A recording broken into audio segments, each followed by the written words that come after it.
Would you fight your family for your rightful inheritance? Or walk away forever? What happened at the will reading left me devastated.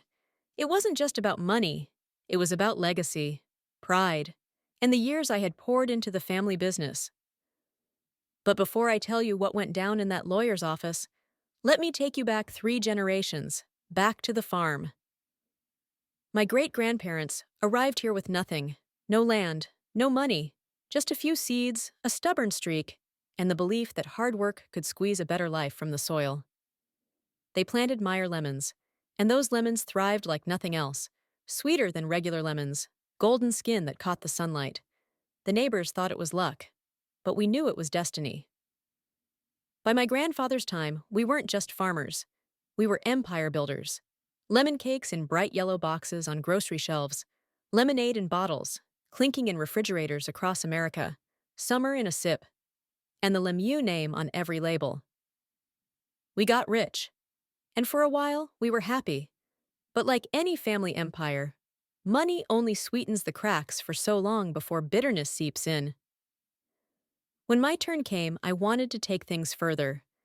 I had ideas, big ones, lemon-scented cleaners, artisanal jams, subscription boxes for citrus lovers. Some of my ideas they used, others they laughed at. But I believed I was building my future here, brick by brick, idea by idea, my rightful place in the family legacy. The day of the will reading, the air in that lawyer's office was thick with perfume, tension, and greed. Cousins who hadn't lifted a finger in the business sat straight-backed, eyes gleaming. My siblings whispered in the corner, smiling like they already knew what was coming. When the lawyer cleared his throat, the room went silent. The only sound, the creak of leather chairs, the scratch of his pen against paper. Line after line, he read aloud. To my brother, shares in the bottling plant. To my sister, the vacation home in Nantucket. To my cousins, trust funds fat enough to last lifetimes. And then, my name. I leaned forward, my heart pounding. This was it. Recognition for the work I had done. The late nights, the fresh ideas, the future I'd built in my mind. To Matilda, a cash gift of $25,000. That was it. No land, no stock, no seat at the table. A token sum, the kind you'd leave to a friend of the family. Not blood, not legacy, not me. Whispers spread across the room. Some avoided my eyes. Others smirked, like they'd been waiting for this. The lawyer closed the folder. And that concludes the last will and testament of Henry James Lemieux. The room exhaled. Chairs scraped. Paper rustled. And I sat frozen. Betrayal burned in my chest like acid. This wasn't just an insult. It was erasure. As if I had never mattered. As if my work, my loyalty, my blood were worth less than a crate of lemons rotting in the sun. I walked out of that office numb. The chatter of my family behind me felt like laughter. Cruel, sharp, unforgettable. They thought they'd cut me out, that I'd take my insult of a check and fade quietly into the background. But here's the thing about lemons. You can always squeeze more juice out of them.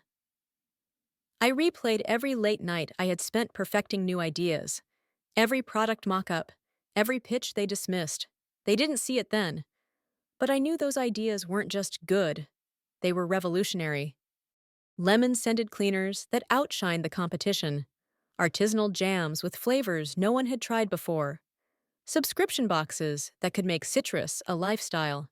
The future of the empire wasn't locked inside that will. It was sitting in my notebooks. And this time, I wouldn't need their permission. If they thought I was finished, they were wrong. I wasn't going to fight in court.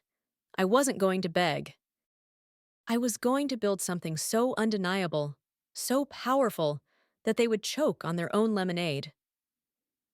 I didn't know it then, but in fighting for what was mine, I was about to uncover something darker than money. Secrets buried deep beneath the family orchard. Secrets worth killing for. And that's when I realized the real battle wasn't about inheritance. It was about survival. So tell me, what do you think the secret is? Let's talk about it in the comments. And then you can let me know if you'd like part two, okay?